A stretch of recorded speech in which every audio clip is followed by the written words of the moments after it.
Sobat GP, thank you buat kamu yang udah klik video ini. Mohon supportnya untuk subscribe channel ini, like, komen, dan share video ini ke teman-teman kalian. Keputusan Maverick Viñales meninggalkan Yamaha pada akhir musim MotoGP 2021, Senin 28 Juni 2021 sangat mengejutkan. Apakah penyebab sebenarnya?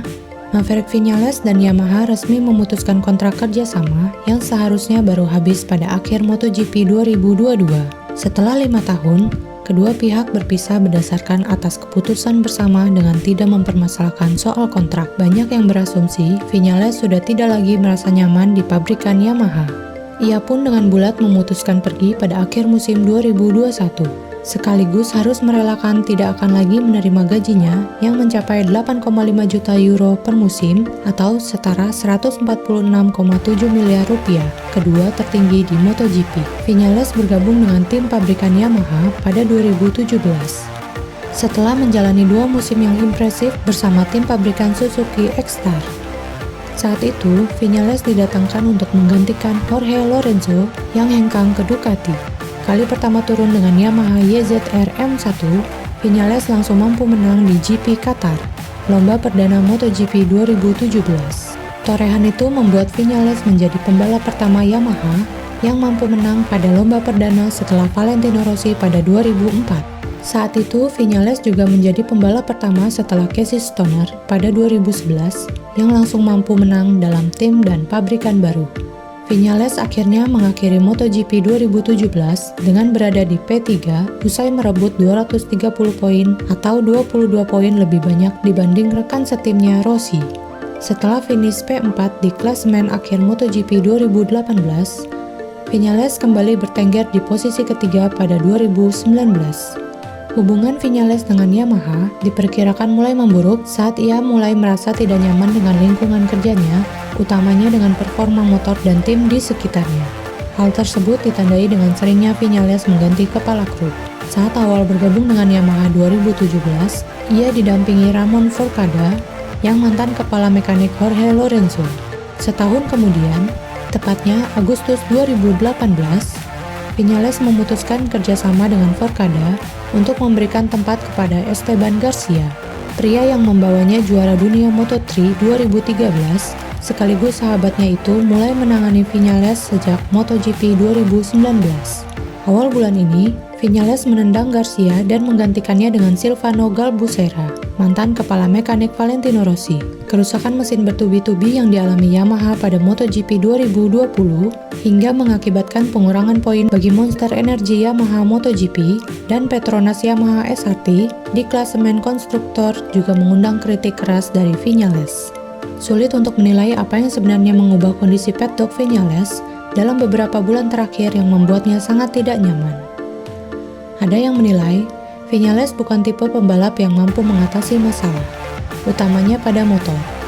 Mentalitasnya juga dinilai kurang bagus karena cenderung tidak mampu merangsek ke depan jika sudah tertinggal jauh di belakang. Tidak ada yang menyaksikan jika Viñales merupakan salah satu pembalap tercepat di MotoGP jika performa motor bagus, cuaca bagus, dan kondisi trek membuat grip bagus. Masalahnya, jika kombinasi itu tidak ada, Viñales tidak mampu menemukan solusinya. Problem buruknya motor namun terkesan tidak ditanggapi oleh Yamaha ini sebenarnya sudah diutarakan Rossi sejak ia masih menjadi tandem Viñales di skuad pabrikan. Saat Rossi pindah ke Petronas SRT, Yamaha mendapatkan penggantinya yang sangat potensial dalam diri Fabio Quartararo mulai MotoGP musim 2021. Kendati masih muda, pembalap Prancis itu memiliki kecepatan alami, gaya balap bagus, dan kemampuan menyetel motor. Intinya, Quartararo mampu melakukan yang tidak bisa dikerjakan Viñales. Quartararo bisa membuat setup motor agar Yamaha YZR M1 mampu memiliki grip konsisten. Hasilnya bisa terlihat di klasemen pembalap MotoGP menjelang libur musim panas ini. Dari 9 balapan yang sudah digelar, Quartararo sudah berhasil mengoleksi 4 kemenangan dan 2 posisi ketiga hingga memimpin klasemen dengan 156 poin usai memenangi GP Belanda Minggu 27 Juni 2021 lalu. Dibandingkan dengan Viñales yang baru sekali menang pada lomba pembuka GP Qatar dan 1 podium kedua di ASEAN lalu, Viñales kini berada di P6 klasemen dengan 95 poin. Faktor-faktor di atas itulah yang diyakini membuat Viñales tidak lagi betah di Yamaha. Ia tipe pembalap yang harus memiliki kepercayaan diri dan merasa nyaman untuk bisa cepat. Tapi untuk tampil cepat diperlukan motor yang sesuai dengannya. Dan ia merasa para teknisi di Jepang tidak lagi mendengarkannya dalam beberapa musim terakhir. Tanpa faktor-faktor tersebut, Viñales tidak mampu berbuat apa-apa. Maverick Viñales juga sempat bingung saat Yamaha menawarinya kontrak untuk 2 musim pada akhir 2020 lalu. Kendati ia banyak melakukan protes dan posisi akhirnya di MotoGP musim lalu tidak memuaskan, yaitu di peringkat ke-6. Pasalnya, saat itu ia juga dilirik Ducati yang percaya teknik dan gaya balap Viñales bisa digunakan untuk pengembangan Desmose di CGP. Kini, peluang Maverick Viñales untuk bergabung ke tim pabrikan tinggal bersama Aprilia. Pertanyaannya, jika di Yamaha yang notabene dikenal memiliki motor yang mudah dikendarai, Viñales masih kurang puas, bagaimana dengan Aprilia RSGP yang cukup sulit dikendalikan? Namun kabar akan bergabung dengan Aprilia dibantah oleh Viñales. Bos Yamaha Lin Jarvis sudah memastikan bahwa musim ini adalah terakhir kalinya Maverick Viñales mengendarai YZR M1. Lin Jarvis mengatakan bahwa sesuai kesepakatan dengan Viñales, kontraknya bersama Yamaha berakhir di akhir musim MotoGP 2021 ini. Menurutnya, antara Yamaha dan Viñales sendiri sedang dalam banyak masalah internal yang belum terselesaikan. Puncaknya, di MotoGP Jerman 2021, Viñales mengakhiri balapan di posisi paling buncit. Meskipun begitu, pembalap berjulukan Top Gun mampu bangkit di MotoGP Belanda 2021 dengan menyegel posisi kedua. Top Gun finish di belakang rekan segarasinya, Fabio Quartararo, yang menjadi juara sirkuit Assen. Dengan sangat sedih, kami akan mengucapkan selamat tinggal kepada Viñales di akhir musim. Kami berada di tengah musim kelima kami bersama, dengan begitu banyak pasang surut. Grand Prix Jerman adalah yang paling sulit untuk kolaborasi kami. Lalu, ada diskusi di Assen. Sampai pada kesimpulan bahwa demi kepentingan kedua belah pihak, lebih baik memisahkan jalan kita. Yamaha tentu akan mengerahkan segala upaya untuk mendukung Maverick hingga akhir tahun dan dengan cara terbaik. Kolaborasi ini sangat penting bagi saya. Tidak mudah memilih untuk memisahkan jalan kita, kata Lin Jarvis dikutip dari Corse di Moto. Viñales juga memberikan pandangannya terhadap situasi sulit yang terjadi di dalam garasi Yamaha. Saya membaca tadi malam, mereka benar-benar salah. Kami benar-benar memiliki banyak masalah. Jujur, saya tidak bisa menjawab. Saya tidak punya apa-apa untuk dikatakan di sisi manusia. Saya malah berbicara di sisi teknis. Selama 3 tahun, saya menerima komentar yang sama. Saya bisa mencatat dan menemukan kata-kata yang sama. Kadang-kadang, ketika saya mendekati balapan, saya sudah merasa itu akan menjadi mimpi buruk. Saya ingin memberikan yang terbaik, tetapi saat ini sulit. Ketika saya berlari, saya bertanya-tanya masalah apa yang akan saya hadapi kali ini, ungkap Maverick Viñales. Keputusan Maverick Viñales meninggalkan Yamaha pada akhir MotoGP 2021 membuat sejumlah tim pusing memikirkan komposisi musim depan. Perpisahan antara Maverick Viñales dengan Yamaha membuat pasar pembalap untuk MotoGP 2022. Sejumlah nama pun mencuat terkait siapa yang akan menggantikan Viñales di tim pabrikan Monster Energy Yamaha MotoGP pada musim 2022. Dua nama yang mencuat akibat dampak keputusan Viñales adalah Franco Morbidelli yang kini membela Petronas Yamaha SRT dan Andrea Dovizioso, mantan pembalap Ducati. Morbidelli yang kini tengah cedera lutut kiri, diyakini menjadi pembalap yang paling berpeluang menggantikan Viñales di skuad pabrikan Yamaha. Jika skenario ini mulus, runner-up MotoGP 2020 itu akan bereuni dengan Fabio Quartararo. Seperti diketahui, keduanya berduet di tim satelit Petronas Yamaha SRT pada 2019 dan 2020. SRT di bawah Razlan Razali terbukti piawai mengembangkan pembalap muda.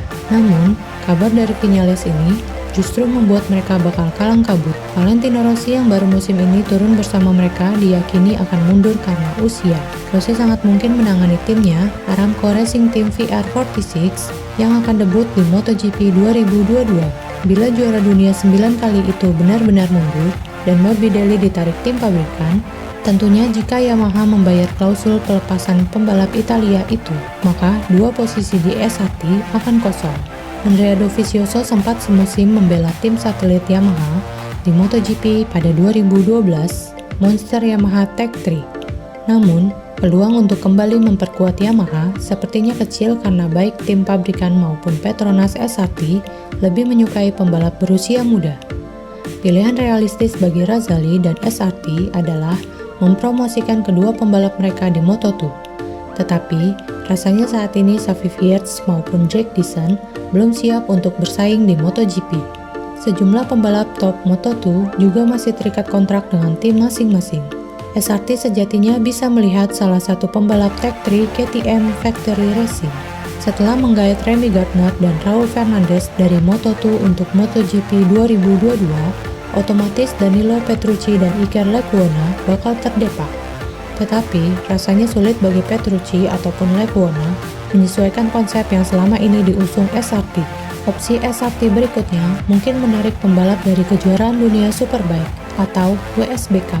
Dan target yang harus dibidik tak lain adalah tim pabrikan Yamaha, Toprak Razgatlioglu.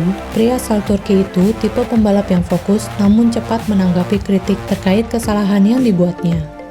Saat ini, Razgatlioglu menjadi salah satu pesaing berat Jonathan Rea dari Kawasaki, juara dunia WSBK 6 musim terakhir. Sayangnya, ia mengaku saat ini hanya ingin berkonsentrasi di WSBK. Penolakannya saat diminta menggantikan Morbidelli di Assen, Belanda, secara tidak langsung menunjukkan bila Razgatlioglu sejatinya menjadi pilihan alternatif Yamaha saat ini. Kabar terbaru diisukan bahwa Valentino Rossi mengajak Viñales untuk bergabung dengan tim miliknya yang akan debut tahun depan, yaitu Aramco Racing Team VR46, dan akan tandem dengan Luca Marini, adik Valentino Rossi. Ducati pastinya akan senang mengambil kesempatan ini dengan mendapatkan pembalap MotoGP yang sudah berpengalaman. Selain itu, tenaga dan pengalaman Viñales selama di Suzuki dan Yamaha bisa menguntungkan buat Aramco VR46. Namun, belum ada konfirmasi dari keduanya mengenai kabar ini. Mungkinkah Maverick Viñales bergabung ke Aramco Racing Team VR46 milik Valentino Rossi? Kita tunggu untuk kabar selanjutnya. Thank you buat yang udah nonton video ini. Jangan lupa subscribe, like, komen, dan share-nya ya. Bye-bye.